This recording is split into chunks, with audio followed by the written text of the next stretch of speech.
जय हिंद साथियों, आज के इस क्लास में आप सभी का बहुत बहुत स्वागत है। तो साथियों, बिहार पुलिस मध्य निषेध सिपाही और कक्षपाल की भर्ती के लिए आज हमारा सुपर प्रैक्टिस सेट नंबर 15 चलेगा, जिसमें साथियों हम लोग जीके, साइंस और स्पेशल बिहार जीके से 50 सिलेक्टेड प्रश्नों को कवर करेंगे, जो कि आपके एग्जाम के लिए बहुत ही ज़्यादा महत्वपूर्ण होगा। तो साथियों आप लोग पूरा सेट को लगाइए। तो देखिए, आज का पहला क्वेश्चन है, लोकतंत्र के सामने सबसे बड़ी चुनौती क्या है। चलिए सभी ऑप्शन को ध्यान से पढ़िए और प्रत्येक स्टूडेंट को नीचे लाइव चैट में या फिर कमेंट बॉक्स में अपना अपना आंसर करना है।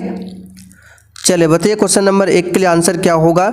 लोकतंत्र के सामने सबसे बड़ी चुनौती क्या है। तो यहाँ पर इसका सही जवाब है लोकतंत्र को सशक्त बनाना। ये लोकतंत्र के सामने सबसे बड़ी चुनौती है। तो यहाँ पर जो भी बच्चे ऑप्शन सी बता रहे हैं, आपका बिल्कुल सही जवाब है लोकतंत्र को सशक्त बनाना। चलिए दूसरा क्वेश्चन देखिए, निम्नलिखित पेय फसलों में से भारत दुनिया में दूसरा सबसे बड़ा उत्पादक और निर्यातक है। बताइए किसका। कॉफ़ी का, दाल का, चाय का या फिर डी दही का। चलिए बताइए क्वेश्चन नंबर 2 के लिए आंसर क्या होगा। बहुत ही शानदार क्वेश्चन है।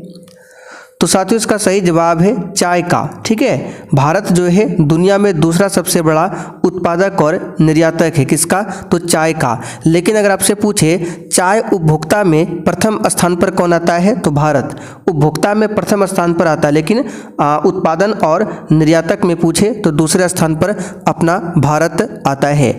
अब यहाँ से क्वेश्चन बनेगा, भारत में चाय की खेती कब प्रारंभ हुआ था। तो 1835 ईस्वी से असम क्षेत्र से प्रारंभ हुआ था। और भारत का सबसे बड़ा चाय उत्पादक राज्य कौन सा है, तो असम है। कौन सा है?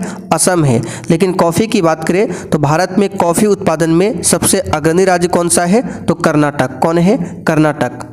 और साथ ही यहाँ पर आप लोग देख सकते हैं, आपको बैच में 2010 से लेकर अब तक CSBC के द्वारा जितने भी प्रश्न पूछे गए हैं, वो सब प्रश्न आपको वन लाइनर फॉर्म में फुल डिस्कशन के साथ बिल्कुल इसी प्रकार से लिखा हुआ मिलेगा। बहुत सारे प्रश्न हैं और भी प्रश्न जो बचा हुआ है वो आपको जो डेली बूस्टर नोट्स दिया जा रहा है उसमें आपको मिल जाएगा। ये कहाँ पर मिलेगा, तो आपको बैच में मिलेगा।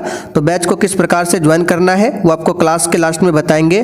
फिलहाल अभी आप लोग मेरा जो व्हाट्सअप नंबर है 9631887058, इस पर मैसेज करके बता सकते हैं। बहुत ही शानदार नोट्स दिया जा रहा है।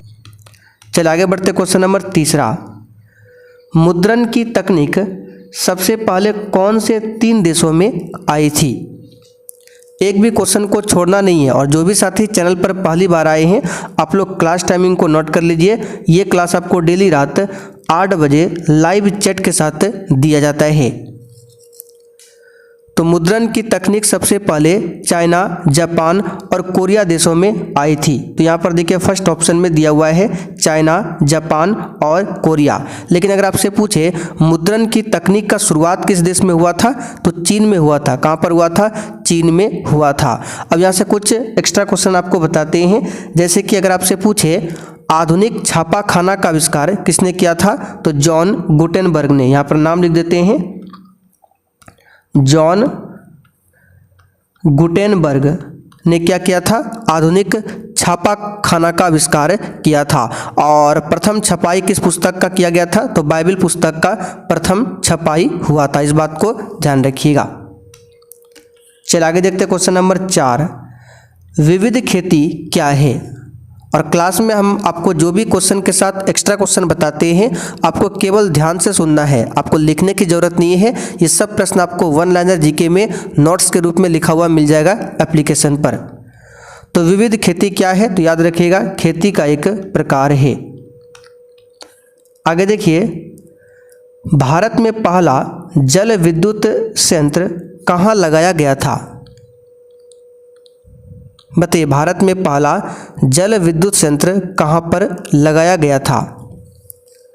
तो इसका सही जवाब है दार्जिलिंग असम में लगाया गया था। फर्स्ट ऑप्शन यहाँ पर आपका सही जवाब है। कब लगाया गया था?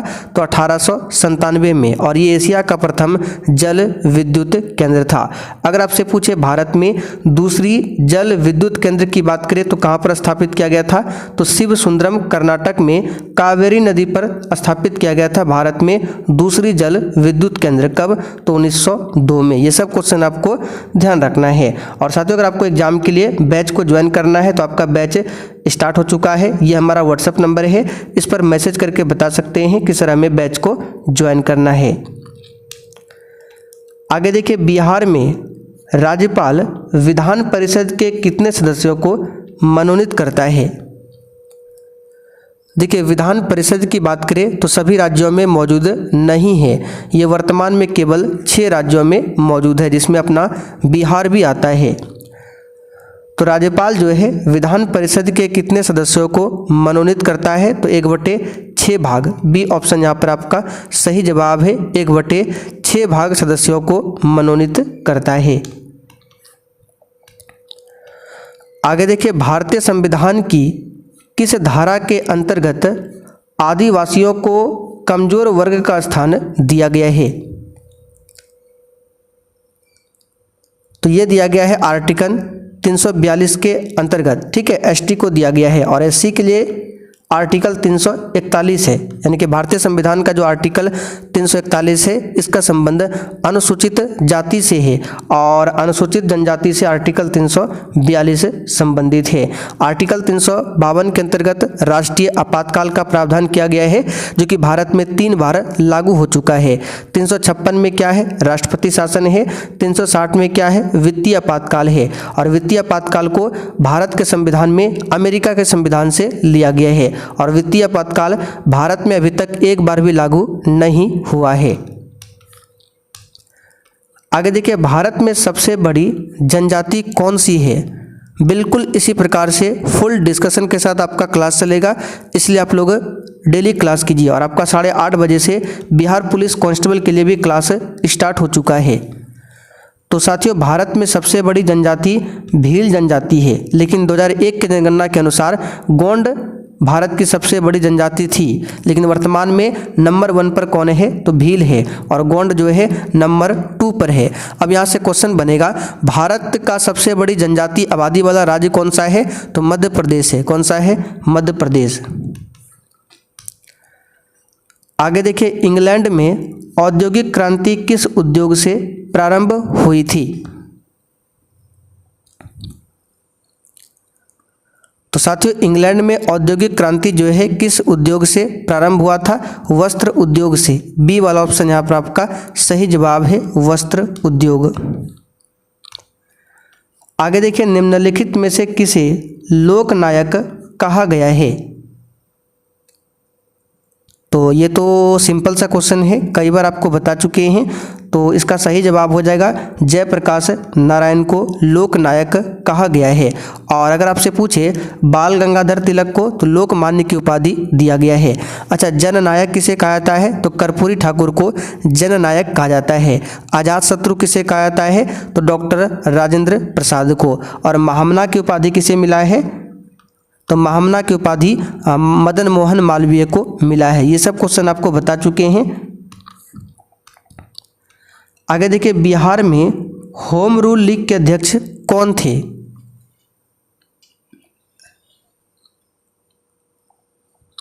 तो देखिए, बिहार होम रूल लीग की स्थापना दिसंबर 1916 में किया गया था, और इसके अध्यक्ष थे मौलाना मजहरुल हक। तो यहाँ पर देखिए सी ऑप्शन में दिया हुआ है। बिहार में होम रूल लीग की स्थापना कहाँ पर किया गया था? तो पटना में किया गया था। कहाँ पर किया गया था? पटना में किया गया था। अकरा किसकी राजधानी है? बताइए, एक भी क्वेश्चन को छोड़ना नहीं है, फटाफट से आंसर लगाइए। तो साथियों, अकरा जो है घाना की राजधानी है। फर्स्ट ऑप्शन यहाँ पर आपका सही जवाब है। अच्छा, घाना का जो घाना देश है इसका पुराना नाम क्या था? तो गोल्ड कोस्टा। ये क्वेश्चन पूछा हुआ है, इसको याद कर लीजिए। गोल्ड कोस्टा किस देश का पुराना नाम है? तो घाना का पुराना नाम है। म्यांमार का पुराना नाम पूछे तो वर्मा। आगे देखिए, पंचायती राज संस्थानों के जिला स्तर पर सर्वोच्च अंग का नाम क्या है? तो पंचायती राज में त्रिस्तरीय व्यवस्था को दिया था बलवंत राय मेहता समिति ने, जिसमें ग्राम स्तर पर क्या था? ग्राम पंचायत था, ठीक है। प्रखंड स्तर पर पंचायत समिति और जिला स्तर पर क्या था? जिला परिषद था। तो यहाँ पर पूछा गया है जिला स्तर पर क्या होगा? तो जिला परिषद, बी ऑप्शन यहाँ पर आपका राइट है। आप लोग कमेंट करके बताइए बलवंत राय मेहता समिति का गठन कब हुआ था? भारतीय संविधान की 6ठी अनुसूची किन 4 राज्यों में अनुसूचित क्षेत्रों और अनुसूचित जनजातियों के प्रशासन और नियंत्रण से संबंधित है? तो 6ठी अनुसूची में कौन कौन से 4 राज्य आते हैं? तो असम, मेघालय, त्रिपुरा और मिजोरम। इसको याद कर लीजिए, यहाँ पर बी वाला ऑप्शन आपका सही है। आगे देखिए, भारत में कौन सी कार्यपालिका प्रणाली विद्यमान है? चलिए फटाफट से आंसर लगाइए। क्लास के लिए पीडीएफ, जैसे ही क्लास खत्म हो जाएगा इसका पूरा पीडीएफ आपको आंसर के साथ दिया जाएगा।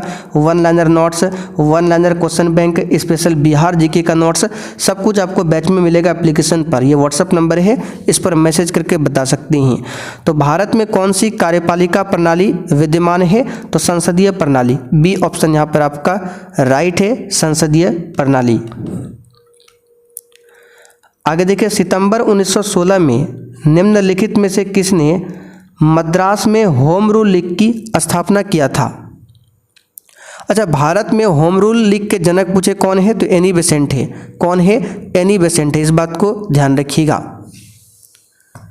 तो सितंबर 1916 में मद्रास में होम रूल लीग की शुरुआत किया था एनी बेसेंट ने, ठीक है। सी ऑप्शन यहाँ पर आपका सही जवाब है। और लोकमान्य बाल गंगाधर तिलक ने होम रूल लीग की शुरुआत पुणे से किया था। कहाँ से? पुणे से। और मद्रास में एनी बेसेंट। तो दोनों क्वेश्चन आपको ध्यान रखना है। निम्नलिखित में से गलत युग्म राज्य और लौह अयस्क उत्पादक क्षेत्र को पहचानिए। तो रत्नागिरी जो लौह अयस्क उत्पादक क्षेत्र है ये मध्य प्रदेश में दिया हुआ है, तो ये आपका क्या है? गलत है। फर्स्ट ऑप्शन ही आपका यहाँ पर सही जवाब है, ठीक है। रत्नागिरी मध्य प्रदेश में नहीं है, ठीक है। बाकी बैलाडीला छत्तीसगढ़, कुद्रेमुख कर्नाटक, बदम पहाड़ उड़ीसा, ये तीनों को याद रखिएगा, अक्सर ये तीनों एग्जाम में पूछा जाता है। बांग्लादेश का राजकीय धर्म क्या है? बताइए। तो यहाँ पर इसका सही जवाब हो जाएगा इस्लाम, बी ऑप्शन राइट है। गरीबी रेखा को निर्धारित करने के लिए कौन सा संगठन सर्वेक्षण करता है? और सेशन के लास्ट में आप सभी को कमेंट करके अपना अपना स्कोर बताना है। तो साथियों ये है नीति आयोग, ठीक है। और नीति आयोग से पहले गरीबी का सर्वेक्षण कौन करता था? योजना आयोग, ठीक है। नीति आयोग की स्थापना कब होती है? कई बार बता चुके हैं, आप लोग बताइए तो कमेंट करके। आगे देखिए, डेयरी उद्योग आर्थिक गतिविधि के किस क्षेत्र में आता है? बताइए इसका आंसर। तो साथियों डेयरी उद्योग जो है ये प्राथमिक क्षेत्र के अंतर्गत में आता है। कल हमने आपको बताया था प्राथमिक क्षेत्र में क्या क्या आता है, क्या क्या आता है? पशुपालन, मत्स्य पालन, वन, कृषि, ठीक है। डेयरी उद्योग ये सभी आता है प्राथमिक क्षेत्र में, तो इसका आंसर होगा प्राथमिक क्षेत्र। आगे देखिए, यूपीआई को स्वीकार करने वाला विश्व का 8वां देश कौन बन गया है? अच्छा, यूपीआई को स्वीकार करने वाला विश्व का पहला देश पूछे तो भूटान था, ठीक है, भूटान। और 2025 में जो विश्व का 8वां देश बना है ये बना है त्रिनिदाद और टोबैगो। इसको याद रखिएगा, करंट अफेयर्स का क्वेश्चन है। आगे देखिए, विश्व जनसंख्या दिवस प्रत्येक वर्ष कब मनाया जाता है?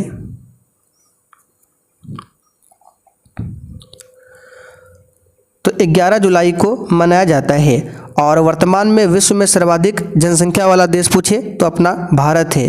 अच्छा, जनसंख्या के अध्ययन को क्या कहते हैं? जनसांख्यिकी। क्या बोला जाता है? जनसांख्यिकी। लेंस की क्षमता का एसआई मात्रक बताइए। तो लेंस की क्षमता का एसआई मात्रक होता है डायोप्टर, सी वाला ऑप्शन यहाँ पर आपका सही जवाब है। वाट शक्ति का एसआई मात्रक है वोल्ट विभवांतर का।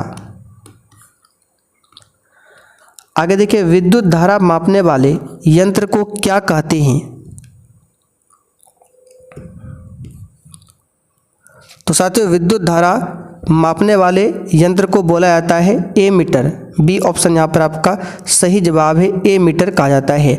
और वोल्ट मीटर की बात करें तो वोल्ट मीटर को परिपथ में किस क्रम में जोड़ा जाता है, पूछा जाता है क्वेश्चन। तो वोल्ट मीटर का उपयोग परिपथ में विभवांतर मापने में किया जाता है और इसको वोल्ट मीटर को समांतर क्रम में जोड़ा जाता है, जबकि ए मीटर को श्रेणी क्रम में जोड़ा जाता है। चलिए आगे बढ़ते, क्वेश्चन 25। दही में कौन सा अम्ल पाया जाता है, बताइए। तो दही में होता है लैक्टिक अम्ल। फर्स्ट ऑप्शन यहाँ पर आपका सही जवाब है, लैक्टिक अम्ल।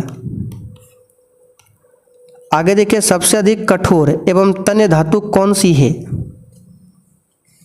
बताइए इसका आंसर। तो साथियों, सबसे अधिक कठोर एवं तन्य धातु है टंगस्टन। डी ऑप्शन यहाँ पर आपका सही जवाब है। और सबसे अधिक आघात वर्धनीय धातु पूछे तो सोना है। मीथेन में कितने सहसंयोजी आबंध होते हैं?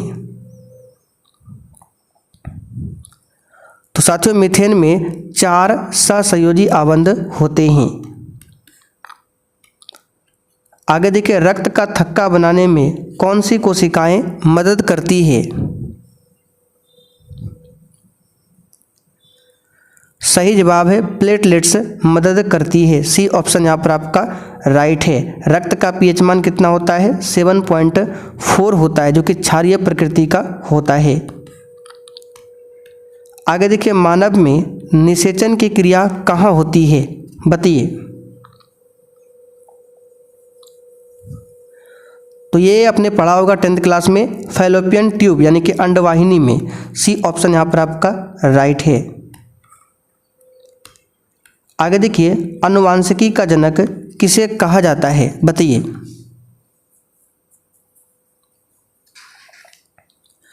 तो साथियों, आनुवांशिकी का जनक मेंडल को बोला जाता है। किसे बोला जाता है? मेंडल को। सी ऑप्शन सही है।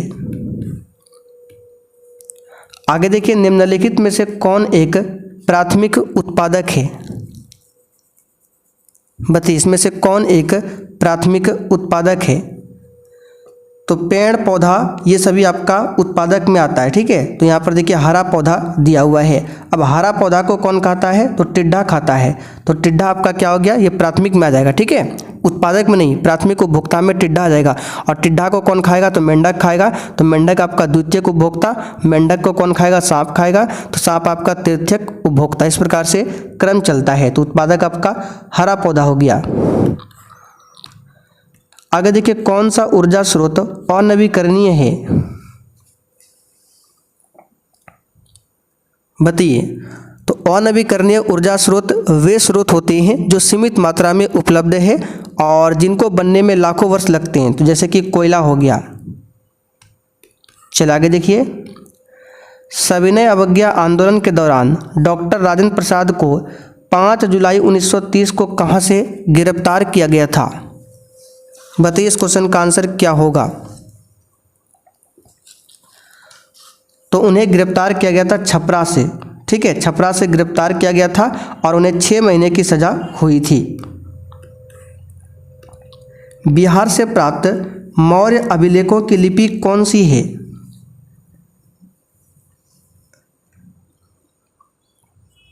इसका सही जवाब है ब्राह्मी लिपि, ठीक है। और इन अभिलेखों को सर्वप्रथम किसने पढ़ा था? तो 1837 में पढ़ा गया था जेम्स प्रिंसेप के द्वारा। चलिए आगे बढ़ते, क्वेश्चन 35। बिहार राज्य के किस पक्षी विहार में साइबेरियाई पक्षी प्रवास के लिए आते हैं, बताइए। साइबेरियाई पक्षी जो है प्रवास के लिए आते हैं बिहार राज्य के किस पक्षी विहार में? तो याद रखिएगा, कांवर पक्षी विहार, जो कि बेगूसराय में है। फर्स्ट ऑप्शन यहाँ पर आपका राइट है। इंपॉर्टेंट क्वेश्चन है, ध्यान रखिएगा। चल आगे बढ़ते, क्वेश्चन नंबर 36। रामविलास पासवान ने अपना राजनीतिक सफर किस राजनीतिक दल से प्रारंभ किया था? इसका सही जवाब है संयुक्त सोशलिस्ट पार्टी से किया था। चलिए आगे देखिए क्वेश्चन 37। बिहार का सबसे कम प्रति व्यक्ति सकल जिला घरेलू उत्पाद वाला जिला कौन सा है? तो यह है शिवहर। तीसरा ऑप्शन यहाँ पर आपका सही जवाब है। सबसे कम प्रति व्यक्ति सकल जिला घरेलू उत्पाद वाला ये डिस्ट्रिक्ट है शिवहर। बिहार राज्य अनुसूचित क्षेत्र महाजनी नियंत्रण अधिनियम कब पारित हुआ था? तो 1958 में पारित हुआ था। तो यहाँ पर देखिए चौथा ऑप्शन में दिया हुआ है 1958। आगे देखिए निम्नलिखित में से किसे भारतीय पुनर्जागरण का जनक माना जाता है? एक भी क्वेश्चन को छोड़ना नहीं है, फटाफट से आप लोग आंसर लगाते चलिए और आप लोग चैनल को सब्सक्राइब कर लीजिए ताकि इस एग्ज़ाम से संबंधित आपका एक भी क्लास छूटे ना। यहाँ पर आंसर होगा राजा राम मोहन राय। ठीक है। भारतीय संविधान के अनुसार निम्नलिखित में से क्या संवैधानिक निकाय या फिर संस्था है? यानी कि जिसका उल्लेख संविधान में मिलता है वो संवैधानिक निकाय या फिर संस्था कहलाता है। और चारों ऑप्शन में से केवल वित्त आयोग का उल्लेख संविधान में मिलता है आर्टिकल 280 में। तो यहाँ पर फर्स्ट ऑप्शन आपका राइट है।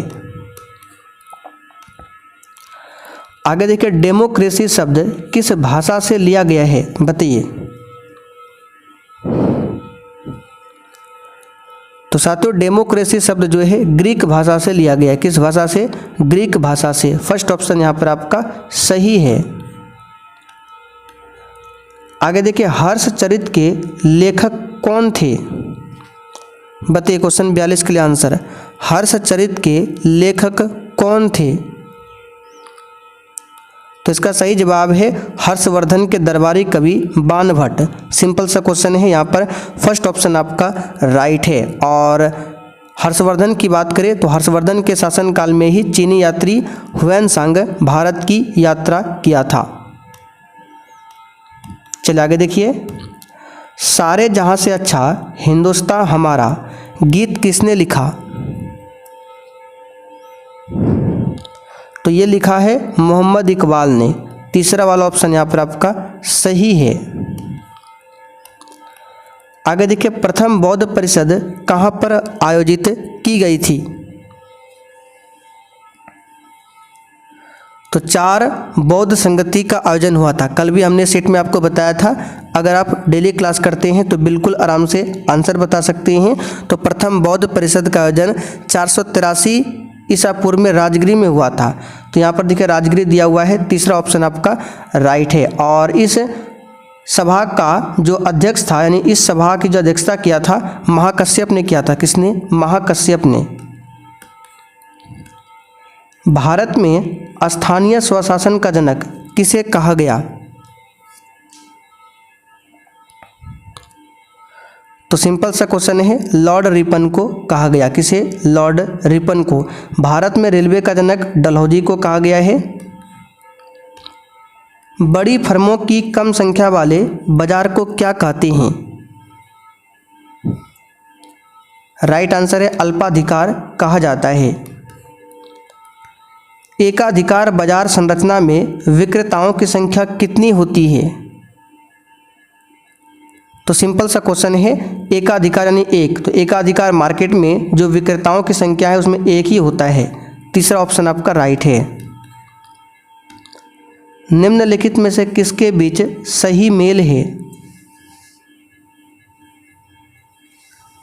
तो असहयोग आंदोलन सुरेंद्रनाथ बनर्जी दिया हुआ है, गलत है। महात्मा गांधी होगा। स्वदेशी आंदोलन रविन्द्रनाथ टैगोर, ये भी गलत है। भारतीय राष्ट्रीय यहाँ पर सेना सुभाष चंद्र बोस दिया हुआ है, तो ये आपका क्या है? सही है। बाकी स्वराज पार्टी महात्मा गांधी ये सब गलत है। यहाँ पर केवल तीसरा वाला ऑप्शन राइट है, भारतीय राष्ट्रीय सेना सुभाष चंद्र बोस। ठीक है, चलिए आगे बढ़ते हैं। Question number 49। संविधान के निम्नलिखित में से किस भाग में सामाजिक एवं आर्थिक लोकतंत्र को सुनिश्चित किया गया है? तो सामाजिक एवं आर्थिक लोकतंत्र आपको राजनीति के निर्देशक सिद्धांत में देखने को मिलेगा, जो कि आयरलैंड के संविधान से लिया गया है। इसको भाग 4 में रखा गया है और आर्टिकल 36 से लेकर 51 तक में। चलिए आखिरी क्वेश्चन देखिए 50 नंबर। विश्व के सभी भागों में 23 सितंबर को दिन और रात की समान लंबाई को क्या कहते हैं? तो देखिए वर्ष में 2 दिन 21 मार्च और 23 सितंबर, 2 डेट आपको याद रखना है। 21 मार्च और 23 सितंबर को क्या होता है, पूरे विश्व में दिन और रात लगभग बराबर होते हैं, ठीक है। और जिसे विषुव बोला जाता है, क्या बोला जाता है, विषुव कहा जाता है। तो यहाँ पर क्या होगा, शरतकालीन विषुव। फर्स्ट ऑप्शन यहाँ पर आपका राइट है। 21 मार्च को वसंतकालीन विषुव कहा जाता है और 23 सितंबर को बोला जाता है शरतकालीन विषुव। तो यहाँ पर ध्यान रखना, 21 मार्च और 23 सितंबर को पूरे विश्व में दिन और रात की अवधि बराबर होती है। तो उसमें से 21 मार्च वाला जो बराबर होता है इसको बोला जाता है, 21 मार्च वाले को वसंतकालीन विषुव और 23 सितंबर वाले को शरतकालीन विषुव। तो यहाँ पर 23 सितंबर वाला पूछा गया है, तो आंसर क्या होगा, शरतकालीन विषुव। और ये आपका हो जाएगा 21 मार्च वाला। तो साथियों आज का सेट आपका यहीं पर कंप्लीट होता है। अब जिनको भी बैच को ज्वाइन करना है, आइए आपको बताते हैं किस प्रकार से बैच को ज्वाइन करना है। तो देखिए बैच को ज्वाइन करने के लिए सबसे पहले आपको प्ले स्टोर से ये वाला एप्लीकेशन डाउनलोड करना है। जैसे ही डाउनलोड करेंगे उसके बाद ओपन करना है। ओपन करने के बाद एप्लीकेशन ओपन हो जाएगा, आपको ऑल कोर्स पर क्लिक करना है। जैसे ही क्लिक करेंगे सबसे नीचे आपको दिखेगा, सबसे नीचे आ जाना है। तो यहाँ पर देखिए ये है आपका बैच। तो यहाँ पर पेमेंट करके इस बैच को ले सकते हैं। बाकी बैच में क्या क्या मिलेगा सब कुछ लिखा हुआ है, और कोई भी समस्या हो तो ये व्हाट्सअप नंबर दिया गया है, इस पर मैसेज करके बता सकते हैं।